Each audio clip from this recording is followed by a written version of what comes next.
നമ്മളെ വലിയ മുതലാളിയാണ് നമ്മളെ യൂസുഫ് അലി സാഹിബ്. അദ്ദേഹം ജോലിക്ക് ചെറുപ്പക്കാരെടുക്കുന്ന സമയത്ത് പറയുമത്രേ, ജോലിയൊക്കെ തരാം, കിട്ടുന്ന ശമ്പളം അമ്മാക്കും പാപ്പാക്കും അയച്ചു കൊടുക്കുമല്ലേ. ഇപ്പൊ അടുത്ത് തൃശ്ശൂർക്കാരനൊരു സ്നേഹിതൻ എന്നോട് പറഞ്ഞു, ഞാന് യൂസുഫ് അലിന്റെ കമ്പനിയിൽ നല്ല ഉയർന്ന ജോലിയിലാണ്, എന്റെ മകനും ഇവിടെ ജോലിയിലുണ്ട്. മകനും വാപ്പിയും തമ്മിൽ തെറ്റി.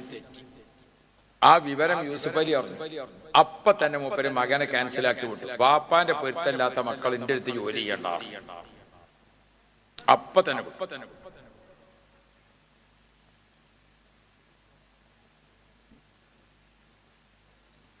ഞാനിതൊക്കെ ഓർമ്മപ്പെടുത്തിയത് മക്കളും മാതാപിതാക്കളും അതൊരു വല്ലാത്ത ജീവിതമാണ്. അതൊരു വല്ലാത്ത ജീവിതമാണ്. അല്ലാഹു തആല നമുക്ക് ഖൈർ തരട്ടെ.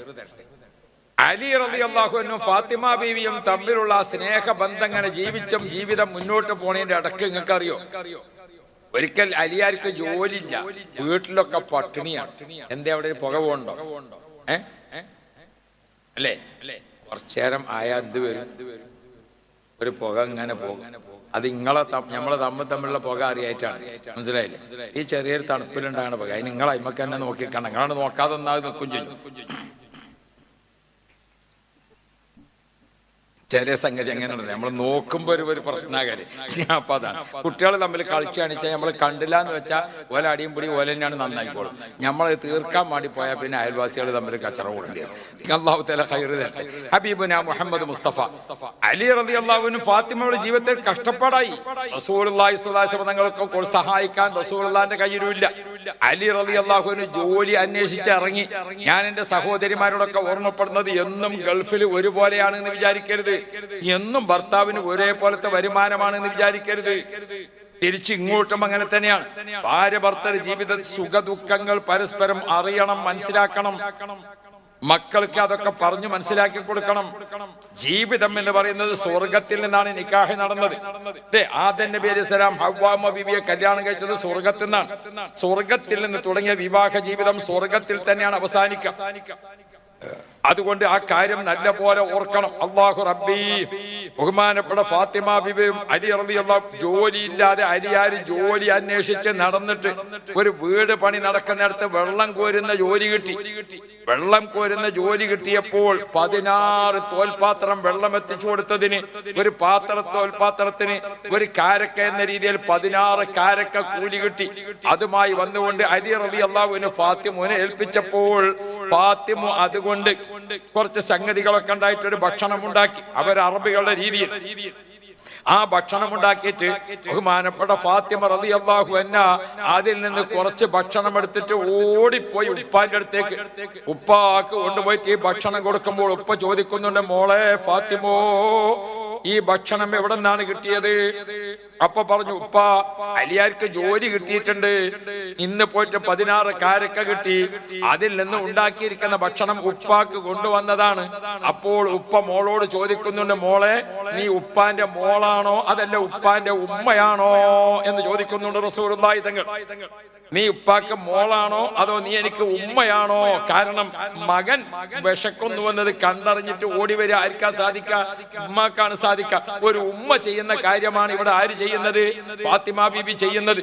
അല്ലാഹു റബ്ബി ഉപ്പ റസൂലുള്ളാഹി തങ്ങൾ മോളോട് ചോദിക്കാണ്, മോളെ നീ ഉമ്മയാണോ അതല്ല മോളാണോ?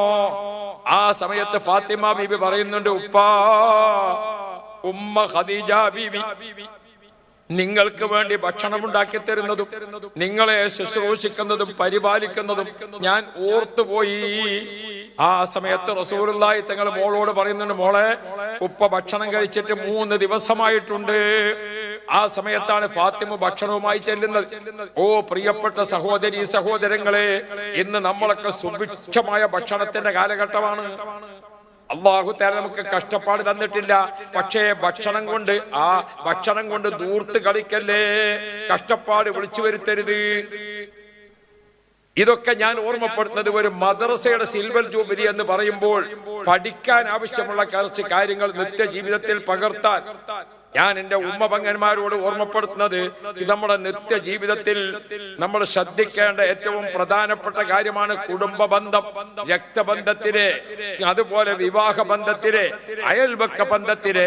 ഇതൊക്കെ കാത്തു സൂക്ഷിക്കുമ്പോൾ ഇന്നല്ലദീന ആമനൂ വഅമിലു സ്വാലിഹാത്ത്, ഈമാൻ ഉണ്ടാവണം. അതനുസരിച്ച് പടച്ച റബ്ബ് പറഞ്ഞിരിക്കുന്ന സൽക്കർമ്മങ്ങൾ, നിസ്കാരം മാത്രമല്ല, നോമ്പ് മാത്രമല്ല, സക്കാത്ത് മാത്രമല്ല, ജീവിതത്തിൽ ശ്രദ്ധിക്കേണ്ട എല്ലാ കാര്യങ്ങളും ശ്രദ്ധിച്ചു പോയാൽ ഉലൈക ഹും ഖൈറുൽ ബരിയ, അവരാണ് അല്ലാഹു തആല ഏറ്റവും ഇഷ്ടപ്പെട്ട ആളുകൾ. അല്ലാഹു ഏറ്റവും ഇഷ്ടപ്പെട്ട ആളുകൾ ജസാഉഹും ഇൻദ റബ്ബിഹിം ജന്നാത്തു അദ്നിൻ തജ്രി മിൻ തഹ്തിഹൽ അൻഹാർ. അല്ലാഹു സുബ്ഹാനഹു വ തആല വിവരണാതീതമായി നിൽക്കുന്ന സ്വർഗ്ഗമുണ്ട്. സ്വർഗീയാരാമത്തിന്റെ സുഖ സൗകര്യങ്ങൾ വെച്ചുകൊണ്ട് അല്ലാഹു തആല അവരെ പ്രത്യേകം ആദരിക്കും. ഖാലിദീന ഫീഹാ, സ്വർഗ്ഗത്തിൽ അവർ എന്നെന്നും സന്തോഷമായിരിക്കും, സ്വർഗ്ഗത്തിൽ അവർക്ക് ആനന്ദമായിരിക്കും. ഭാര്യ ഭർത്താക്കന്മാര് മക്കളോടൊപ്പം ഇവിടെ നല്ല ജീവിതം, കുടുംബ ജീവിതം നയിച്ചോ, നാളെ സ്വർഗത്തിൽ പറയുന്നത് കണ്ടിട്ടില്ലേ? വിശുദ്ധ ഖുർആൻ ഓർമ്മപ്പെടുത്തി, ഹും വഅസ്വാജുഹും ഫീ ളിലാലിൻ അലൽ അറായികി മുത്തഖിഊൻ ലഹും ഫീഹാ ഫാകിഹത്തുൻ വലഹും മാ യദ്ഊൻ സലാമുൻ ഖൗലൻ മിർ റബ്ബിർ റഹീം. ഓ ഉമ്മ പങ്ങന്മാരെ, വാപ്പമാരെ, മക്കൾ ജനിക്കുക, ഒരു ഉമ്മ ഗർഭം ധരിക്കുന്നതിന് സ്വർഗം കിട്ടും, ഒരു ഉമ്മ മക്കളെ പോറ്റുന്നതിന് സ്വർഗം കിട്ടും. ഏതൊരു ഉമ്മയും അമ്മിഞ്ഞ പാല് കൊടുക്കുമ്പോൾ അല്ലാഹു തആല സ്വർഗം തരും. ഓ പ്രിയപ്പെട്ട ഉമ്മമാരെ, മക്കളെ കഴുകി വൃത്തിയാക്ക, മക്കളെ കുളിപ്പിച്ച് വൃത്തിയാക്ക, മക്കൾക്ക് അമ്മിഞ്ഞ പാല് കൊടുക്ക, മക്കളെ ദേഹം കഴുകി ശുദ്ധിയാക്ക, മക്കളെ എപ്പോഴും നല്ല വൃത്തിയാക്കി കൊണ്ടു നടക്ക, മക്കൾക്ക് ഭക്ഷണം കൊടുക്ക. യാ റബ്ബ് യാ റബ്ബ്. ഉമ്മമാർ മക്കളെ പരിപാലിക്കുന്നതിനും പോറ്റി വളർത്തുന്നതിനും മക്കളെ നല്ല പോലെ സംരക്ഷിക്കുന്നതിനും അല്ലാഹു തആല സ്വർഗം തരുന്ന കാര്യമാണ്. ഓ വാപ്പമാരെ, നമ്മുടെ മക്കൾ, ആ മക്കളെ ഉമ്മ, നാളെ സ്വർഗത്തിലേക്ക് നമുക്ക് പോകാൻ ഏറ്റവും നല്ല മാർഗമാണ് മക്കളെ നല്ല നീയത്തോടുകൂടെ പോറ്റുക. ഭർത്താക്കന്മാർ നല്ല നീയത്തിൽ ജീവിക്കുക. നമ്മുടെ ആനന്ദമാകാം, നമ്മുടെ കളിയാവാം, നമ്മുടെ ചിരിയാകാം, നമ്മുടെ യാത്രയാകാം, നമ്മുടെ ഉല്ലാസങ്ങളാകാം, എല്ലാം നമുക്ക് ഇസ്ലാം അനുവദിക്കുന്നുണ്ട്. അല്ലാഹുവിന്റെ റസൂൽ പറഞ്ഞു, താമസിക്കാൻ അത്യാവശ്യ സൗകര്യമുള്ള ഒരു വീട്, മനസ്സിനിണങ്ങിയിരിക്കുന്ന ഭാര്യ ഭർത്താക്കന്മാർ, യാത്ര ചെയ്യാൻ ഒരു വാഹനം, അത് ഭൂമിയിൽ അല്ലാഹു അനുവദിച്ച കാര്യമാണ്. ഇതൊക്കെ അല്ലാഹു സന്തോഷപ്പെടുന്ന കാര്യമാണ്. ആ ഇണജീവിതം സന്തോഷത്തിലാണോ? അസുവാജുഹും, അവരും അവരെ ഇണജീവിതത്തിലെ കുടുംബങ്ങളും അലൽ ഫീ ളിലാലിൻ, സ്വർഗത്തിന്റെ നല്ല തണൽ മരത്തിന്റെ ചുവട്ടിലെ പാർക്കുകളിൽ, അലൽ അറായികി, ചാരി കസേരകളിൽ, മുത്തഖിഊൻ, അവരിങ്ങനെ ചാരി ഇരുന്ന് ഉല്ലസിക്കുകയാണ്. നല്ല ഭാര്യ ഭർത്തൃ ജീവിതം നയിച്ച നല്ല ഉമ്മയും വാപ്പയുമായ ആളുകൾ സ്വർഗത്തിലും ഉമ്മയും വാപ്പയേറ്റ് സന്തോഷത്തിലിങ്ങനെ യാ റബ്ബ്. ആ സമയത്ത് ലഹും ഫീഹാ ഫാകിഹത്തും വലഹും മാ യദ്ഊൻ, അവർക്ക് സ്വർഗത്തിലെ കായ്ക്കനികളുണ്ട്, സ്വർഗത്തിലെ ഫ്രൂട്ട്സുകളുണ്ട്, സ്വർഗത്തിലെ പഴങ്ങളുണ്ട്. അല്ലാഹ് അവർ എന്താണോ ആഗ്രഹിക്കുന്നത് അത് മുഴുവനും സ്വർഗത്തിൽ അവർക്ക് കിട്ടിക്കൊണ്ട് സന്തോഷത്തോടുകൂടെ ജീവിക്കുന്ന മധ്യേ സലാമുൻ ഖൗലൻ മിർ റബ്ബിർ റഹീം. അല്ലാഹു തആല ഇടക്കിടക്ക് സ്വർഗത്തിൽ പ്രത്യക്ഷപ്പെട്ടുകൊണ്ട് സലാമുൻ ഖൗലൻ മിർ റബ്ബിർ റഹീം, റഹ്മാനായ റബ്ബിന്റെ ആനന്ദത്തിന്റെ സന്ദർശനം ഇടക്കിടക്ക് സ്വർഗത്തിൽ. അല്ലാഹു ആ ഭാഗ്യം തരട്ടെ, അല്ലാഹു ആ ഭാഗ്യം തരട്ടെ. അതുകൊണ്ട് ഉമ്മമാരെ, ഉപ്പമാരെ, മക്കളെ, സഹോദരന്മാരെ, നമ്മുടെ കുടുംബം ഏറ്റവും പ്രധാനമാണ്. ഞാനിത് ഈ സമയത്ത് അതിൽ തന്നെ പ്രധാനമായി ഊന്നിപ്പറയാൻ കാരണം, റജബ് മാസത്തിൽ മനസ്സിന് മാറ്റം വരണം, പിണങ്ങിയവർ ഇണങ്ങണം, അകന്നവർ അടുക്കണം, അക്കടപാടുകളിലൊക്കെ ശ്രദ്ധ വേണം. ഒരു മദ്രസയുടെ സിൽവർ ജൂബിലി എന്ന് പറയുമ്പോ 25 വർഷം അല്ലേ ഈ മദ്രസ ഉണ്ടാക്കി നിലനിർത്തുന്നവർ ഓർക്കണം. നമ്മളൊക്കെ ചെല്ലണ ഒജ്ജത്തുല്ല, എവിടുന്ന് പഠിച്ചതാ? മദ്രസന്ന് പഠിച്ചാ. നമ്മളൊക്കെ ഓതന ഫാത്തിഹ അല്ലേ, എവിടുന്ന് പഠിച്ചതാ? നമ്മളൊക്കെ ഓതന സൂറത്തില്ലേ അലന്തറ കൈഫ, എവിടുന്ന് പഠിച്ചതാ? നമ്മളൊക്കെ ഓതന കുനൂത്തുണ്ടല്ലോ, എവിടുന്ന് പഠിച്ചതാ? ഓ സഹോദരിമാരെ, ഒരു അശുദ്ധി ഉണ്ടായാൽ കുളിക്കാൻ എവിടുന്നാ പഠിച്ചത്? ഒരു പെണ്ണിന് അശുദ്ധി ഉണ്ടായി, ഓള് കുളിച്ചപ്പോ പറഞ്ഞു ഫാത്തിമ ബീവി കുളിച്ച കുളി ഞാനും കുളിക്കുന്നു പറഞ്ഞു. വലിയ കാര്യമാണ്. നമ്മൾ പഠിക്കണ്ടേ? എവിടുന്നാ പഠിച്ചത്? നമ്മളെ മദ്രസയുടെ വില മനസ്സിലാക്കണം. നമ്മളൊക്കെ ശ്രദ്ധിക്കണം. നമ്മൾ ഓരോന്നും പഠിച്ചതൊന്ന് ഓർത്തു നോക്കി. നിങ്ങൾ അതിന് ഓർമ്മ ഉണ്ടോ?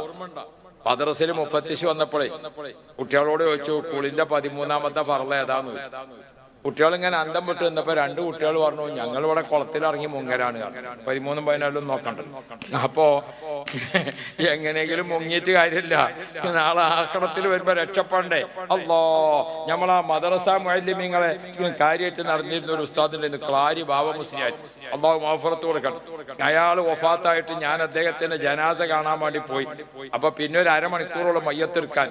അപ്പോ നാട്ടുകാർ പറഞ്ഞു, ഉസ്താദെ നിങ്ങൾ ബാബുലിയാരെ പറ്റി 2 വാക്ക് പറയുമാണെന്ന്. ഞാൻ എവിടെയെങ്കിലും ചെന്ന ആൾക്കാർക്ക് അങ്ങനെയാണ് 2 വാക്ക് പറയണമെന്നുള്ളൊരു പൂതിയാണ്. അപ്പൊ ഞാൻ അവിടെ ഇങ്ങനെ നിന്നങ്ങാണ്ട് ബാബുലിയാരെ പറ്റി ചോദിച്ചാൽ, അല്ലാഹു റബ്ബി 50 കൊല്ലം 57 കൊല്ലാണ് ബാബുലിയാർ മുഅല്ലിമായി. 50 കൊല്ലം ഒറ്റ മദ്രസയിലാണ് പഠിപ്പിച്ചത്. നിങ്ങൾ ആലോചിച്ച് നോക്കി, 50 കൊല്ലം ഒരു മദ്രസയിൽ പഠിപ്പിച്ചു എന്ന് പറഞ്ഞാൽ ആ നാട്ടില് 60 വയസ്സായ ആണും പെണ്ണും മുഴുവനും വജ്ജത്ത് പഠിച്ചത് ബാബുലിയാർ എടുത്തത്, ഫാത്തിഹ പഠിച്ചത് ബാബുലിയാർ എടുത്തുന്ന, കുനൂത്ത് പഠിച്ചത് മൂപ്പരെടുത്തുന്ന, മയ്യത്ത് പഠിച്ചത് അവിടുന്ന്, നോമ്പിന്റെ നിയ്യത്ത് പഠിച്ചത് അവിടുന്ന്. ആ നാട്ടിലെ ജുമുഅ നിസ്കാരം സഹിയാകുന്നത് ബാബുലിയാർ പഠിപ്പിച്ച മദ്രസ കൊണ്ടാണ്. നമ്മളെ മദ്രസ പഠിപ്പിക്കണ ഉസ്താദുമാരെ നിങ്ങൾ എന്താ മനസ്സിലാക്കണത്? എന്തേ നമുക്കൊരു പഠിപ്പിച്ചത്?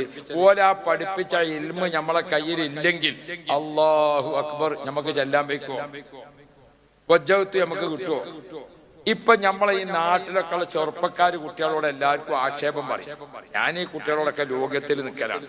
നമ്മളെ ചില കുട്ടികളെ മുടി വെട്ടിയതും പോലെ ഫാൻറ്റും പോലെ തേങ്ങാപ്പിണ്ണാക്കും ഒക്കെ കണ്ടാൽ ചിലപ്പോൾ ദേഷ്യം പിടിച്ചു. പക്ഷെ അങ്ങനെയൊക്കെ ആണെങ്കിലും ഈ കുട്ടികൾ നോക്കേണ്ടത്, ഞാനിങ്ങനെ ഈ പുറംകളി കാണും ഇടക്കിടക്ക്. എന്നുവെച്ചാല് നമ്മൾ ഈ ഒരു മരിച്ച വീട്ടിലൊക്കെ പോകുമ്പോൾ കുട്ടികൾ ഇങ്ങനെ കുറെ ചെറുപ്പക്കാർ അവിടെ ഇങ്ങനെ കുസു ഇവിടെ ഇങ്ങനെയൊക്കെ നിൽക്കണ്ടാവും. അങ്ങനെയൊക്കെ ആയിക്കോട്ടെ, കുറെ ചേരും കോലൊക്കെ കണ്ട. പക്ഷേ മയ്യത്ത് ഇങ്ങനെ എടുക്കാനായിങ്ങാണ്ട് അൽ ഫാത്തിഹ എന്ന് പറഞ്ഞ ആ കുട്ടികളൊക്കെ അവിടുന്ന് അടുത്ത്, ആ കുട്ടികളൊക്കെ അടുത്തേക്ക് വരൂലേ? നിങ്ങളൊന്ന് ശ്രദ്ധിച്ചു നോക്കേണ്ടി. കുറച്ചൊരു മര്യാദ ഉള്ള ഒരു ഉസ്താദ് ആ സമയത്ത് യാസീൻ ഇങ്ങനെ ഒരു കുറഞ്ഞ ഉയർന്ന സൗണ്ടില്, ഒരു ലേശ ഉയർന്ന ഒരു സൗണ്ടില്, ഒരു മിതമായ സ്പീഡിൽ ഇങ്ങനെ ഓതിയാല് ഈ അന്തം വിട്ട കുട്ടികളുണ്ടല്ലോ ഓരൊക്കെ നമ്മളപ്പോ യാസീനോട് ഞാൻ ഇങ്ങനെ ശ്രദ്ധിക്കലുണ്ട്. ഞാൻ പുറംകളി കാണുക എന്നുള്ളത് അതാ.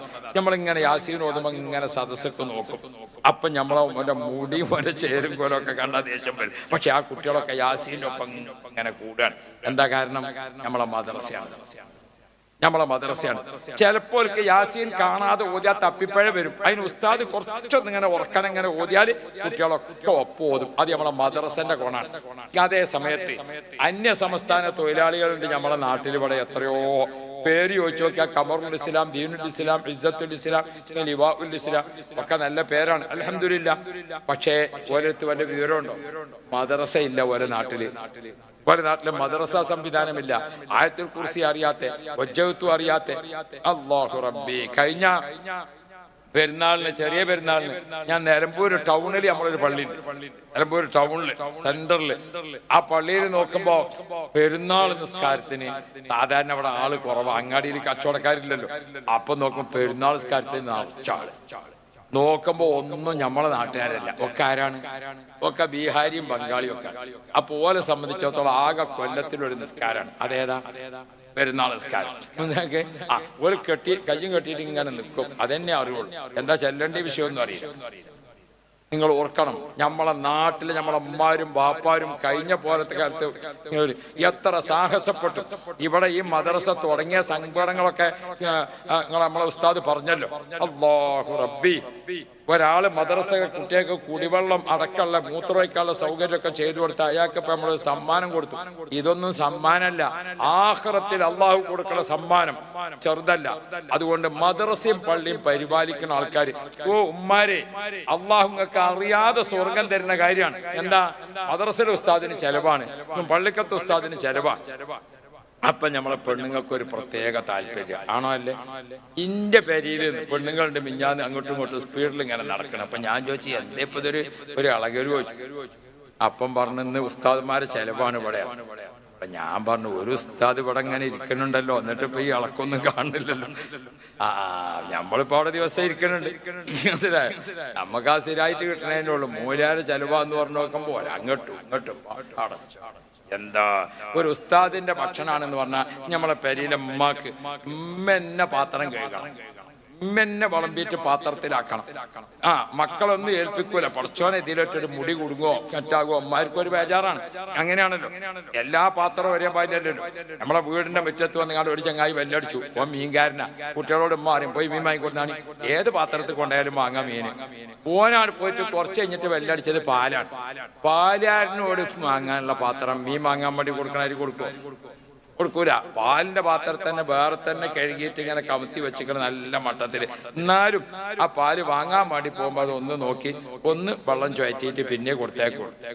അത് അതിൻ്റെ ഒരു സൂക്ഷ്മതയാണ്. സാധനത്തിനനുസരിച്ച് നമ്മളെ ഇമ്മാരുണ്ടല്ലോ ഉസ്താദുമാര് ചെലവ് കൊടുക്കണം. അള്ളാഹു ഈ സഹോദരിമാർക്കൊക്കെ നീ റഹ്മത്ത് കൊടുക്കണേ അല്ലാ, നീ ബർക്കത്ത് കൊടുക്കണേ അല്ലാ. ഇന്ന് ഞാനിപ്പോൾ ഇവിടെ ഒരാളെ വീട്ടിൽ ഭക്ഷണത്തിന് പോയി, എന്താ നല്ല ഭക്ഷണം. ആ വീട്ടിലെ സഹോദരിമാര് എത്ര അധ്വാനിച്ചുണ്ടാക്കിയിട്ടുണ്ടാവും. ഓരോ നാട്ടിൽ ചെല്ലുമ്പോൾ അള്ളാഹുവേ ഞങ്ങളെ നാട്ടിലെ പള്ളി മദ്രസ നിലനിർത്തുന്നതിൽ ആണുങ്ങളെ പോലെ നല്ല പങ്കാളിത്തം വഹിക്കുന്നതാണ് ഉമ്മമാര്. അവർക്കൊക്കെ നീ ഖൈറ് കൊടുക്കണേ അല്ലാ, അവർക്കൊക്കെ നീ ബർക്കത്ത് കൊടുക്കണേ അല്ലാ. നമ്മളെ ചില അന്തല്ലാത്ത ആണുങ്ങളുണ്ട്. ചിലപ്പോ പെണ്ണുങ്ങളോട് ചോദിച്ചു അനക്കെന്താ അവിടെ പണി? ഓളെടുക്കണ പണി ഒരു ദിവസം ഒന്ന് എടുത്തു നോക്കണ്ട നിങ്ങൾക്ക് എന്നാ അറിയാ പെണ്ണുങ്ങൾക്ക് എന്താ പണി. നിങ്ങൾക്കറിയാം പെണ്ണുങ്ങൾ എടുക്കണ പണി ഒരൊറ്റ ദിവസം നമ്മളെ കൊണ്ട് കഴിയോ? ഞാൻ പറഞ്ഞിറങ്ങി ഇപ്പൊ നമ്മളെ പെരിയിലൊക്കെ ഗ്യാസ് അടുപ്പാണല്ലോ അല്ലേ? ഗ്യാസ് അടുപ്പ് ഒരേ സമയത്ത് 3 ഇങ്ങനെ അല്ലേ? അടുപ്പത്ത് ഇങ്ങനെ സാധനം വെച്ചിരിക്കുന്നത്, ഒരു പാത്രത്തിൽ ചായന്റെ വെള്ളം അതിങ്ങനെ കുളുകുളുവും തിളക്കണത് അറിയും. ഇപ്പുറത്തെ പത്തിരിക്കുള്ള കറി അതും കുളുകുളുവും തിളക്കണത് അറിയും. അപ്പുറത്തെ പാത്രത്തിൽ ഏതാ? അത് പാലാണ്. പാല് തിളച്ചാ വിവരം അറിയാം. നിങ്ങൾക്ക് അതിന് ആന്നറിയാം അല്ലാന്നറിയാം. നിങ്ങളൊന്ന് അടുപ്പത്ത് പോയി നോക്കിക്കണമെങ്കിൽ അത് പട്ടാളക്കാരനായിട്ട് പുറത്തിങ്ങനെ ഇരിക്കാൻ. ഈ പാലിനെന്താ പ്രശ്നം എന്ന് പറയുന്നത്? 90% അന്നജവും 10% വെള്ളമാണ്. അതുകൊണ്ട് തിളച്ചിട്ട് കുളുകുളു എന്നുള്ളത് കാണൂല. പിന്നെ അതിങ്ങനെ പൊള്ളച്ചപ്പോഴും അങ്ങനെ മറിയുമ്പോഴേ അറിയുള്ളൂ. അതുകൊണ്ടാണ് പാല് തിളക്കുന്നിടത്ത് ഉമ്മ പോരാതെ അവിടെ നിൽക്കണത്. അല്ലെങ്കിൽ ഇങ്ങനെ ഇളക്കിങ്ങോണ്ട്. അപ്പൊ ഇത് 3ഉം കൂടി ഇങ്ങനെ നോക്കിക്കാണ് ഈ പെണ്ണുങ്ങൾ. അപ്പോഴാണ് ഒരു ചങ്ങായി പുറത്തുനിന്ന് ബെല്ലടിച്ചത്. എന്തിച്ച് ആ ബെല്ലടിച്ചു കൊടുത്ത് പോയി നോക്കണോ ഈ പാല് തിളക്കണേ നോക്കണോ? അനക്കെന്താ പണിയെന്ന് ചോദിച്ചല്ലേ നിങ്ങൾ ഈ പണിന്റെ അടുത്താണെങ്കിൽ എന്താ ചെയ്യാ? ഇത് രണ്ടും കൂടി ഇങ്ങനെ നിൽക്കുന്ന സമയത്താണ് തൊട്ടിന്ന് കുട്ടീന്ന് ഒഴിച്ചത്. ഇനി എന്താ ചെയ്യാ? ഈ പാലിന്റെ അടുത്ത് നോക്കണോ, കുട്ടീനെ എടുക്കാൻ പോണോ, അതല്ല ഈ പുറത്ത് ബെല്ലടിച്ച് പോയി നോക്കണോ? അനക്കെന്താ പണിയെന്ന് ചോദിച്ചല്ലേ ഒന്ന് പണിയൊന്ന് കണ്ടോളി. നമ്മളാ കുട്ടി കാണിച്ച ഒരു ലക്ഷണക്കേടുണ്ട്. എന്താ നിങ്ങൾ ഉണന്നോടും പഠിത്തിട്ടില്ലെങ്കിൽ തല കീപ്പട്ടാക്കിയിട്ട് കുട്ടി കണ്ട് കൊഞ്ഞാടും ഇനി എന്ത് ചെയ്യും? ഇത് 3ഉം കൂടി പ്രശ്നമാകുന്ന സമയത്താണ് മൊബൈൽ വെല്ലടിച്ചത്. മൊബൈൽ വെല്ലടിച്ചത് നിങ്ങളെ സ്വഭാവം പോക്കാലോണം അറിയണല്ലേ. അല്ലാ, നിങ്ങൾ ചോദിച്ചാലോ അനക്കെന്താ അവിടെ പണി? ഞാൻ പറയണത് നമ്മളൊക്കെ എല്ലാരെ പണിനെയും എല്ലാരും ബഹുമാനിക്കണം. എല്ലാരും ഒന്ന് കണ്ടറിയണം. ഉമ്മാക്ക് ബാപ്പാക്ക് ഭാര്യക്ക് ഭർത്താവിന് ഒക്കെ പരസ്പരം എന്താന്ന് നിങ്ങള് തെറ്റി വർത്താനം പറയലല്ല. അല്ലാ, പെണ്ണുങ്ങളോട് ഞാൻ ഓർമ്മപ്പെടുത്തുകയാണ്, ഞങ്ങൾ ആണുങ്ങളാണ്. പുറത്തൊക്കെ പോയി വരുമ്പോ രാവിലെ പെരിയനാണ് പോകുമ്പോ നമ്മൾ ചിരിച്ചു കളിച്ചു പോയതാ. തിരിച്ചു വരുമ്പോ മുഖത്ത് നോക്കിയാൽ മനസ്സിലാക്കണം സഹോദരിമാരെ,